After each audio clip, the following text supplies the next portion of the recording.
வணக்கம். இன்றைய முக்கிய செய்திகள். போலந்து பயணத்தை முடித்துக்கொண்டு பிரதமர் நரேந்திர மோடி அவர்கள் உக்ரைன் சென்றடைந்தார். தமிழ்நாடு அரசு பணியாளர் தேர்வாணைய தலைவராக எஸ்.கே. பிரபாகர் அவர்கள் பொறுப்பேற்றுக் கொண்டார்.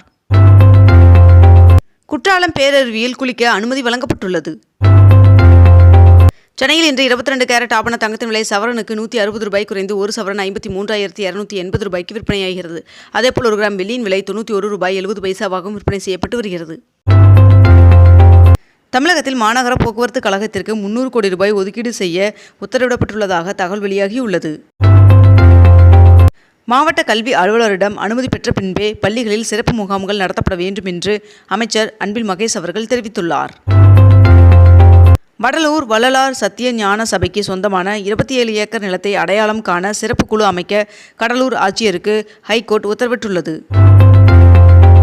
வேளாண்மை உழவர் நலத்துறையில் 158 பேருக்கு பணி நியமன ஆணையை முதலமைச்சர் மு.க. ஸ்டாலின் அவர்கள் வழங்கினார். தமிழக வெற்றிக் கழகத்தின் கொடியில் இடம்பெற்றுள்ள யானைகளை அகற்றாவிட்டால் சட்டப்படி வழக்கு தொடரப்படும் என்று பகுஜன் சமாஜ் கட்சியின் மாநில தலைவர் ஆனந்தன் அவர்கள் தெரிவித்துள்ளார். திருவண்ணாமலை, அரியலூர், மயிலாடுதுறை ஆகிய மாவட்டங்களில் இன்று தனியார் துறை வேலைவாய்ப்பு முகாம் நடைபெற உள்ளதாக தெரிவிக்கப்பட்டுள்ளது. பிரபல தயாரிப்பு நிறுவனமான டாபர் நிறுவனம் தமிழ்நாட்டில் 400 கோடி முதலீடு செய்ய உள்ளதாக தகவல் வெளியாகியுள்ளது. சங்கர நாராயண சுவாமி கோவிலில் குடமுழுக்கு விழாவையொட்டி இன்று தென்காசி மாவட்டத்திற்கு உள்ளூர் விடுமுறை அறிவிக்கப்பட்டுள்ளது. கலைஞர் கருணாநிதி அவர்களின் நூல்கள் அனைத்தும் நூலுரிமை தொகை ஏதுமின்றி நாட்டுடைமையாக்கப்படுவதாக முதலமைச்சர் மு.க. ஸ்டாலின் அவர்கள் அறிவித்துள்ளார். சென்னையில் இன்று மக்கள் நீதி மய்ய செயற்குழு கூட்டம் நடைபெற உள்ளதாக தெரிவிக்கப்பட்டுள்ளது.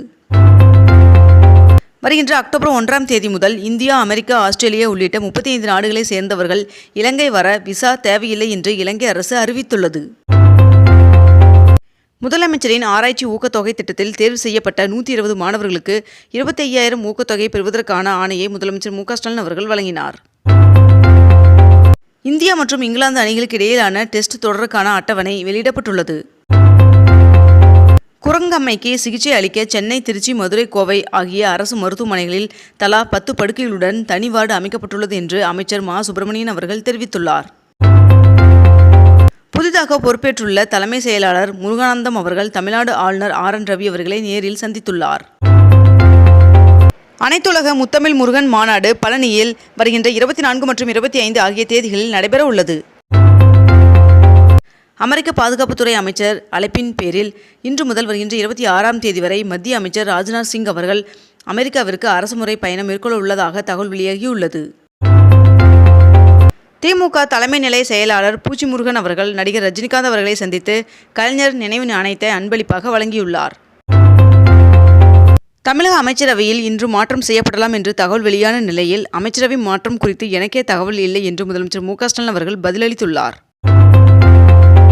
7.5% இடஒதுக்கீட்டின் கீழ் சிறப்பு பிரிவினருக்கான மருத்துவ கவுன்சிலிங் தொடங்கியது.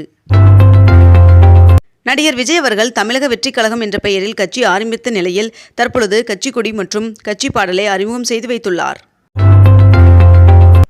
தாவேகா கட்சியின் கொடியை அறிமுகப்படுத்தப்பட்டுள்ள நிலையில் அக்கட்சியின் தலைவர் விஜய் அவர்களுக்கு நாம் தமிழர் கட்சியின் ஒருங்கிணைப்பாளர் சீமான் அவர்கள் வாழ்த்து தெரிவித்துள்ளார்.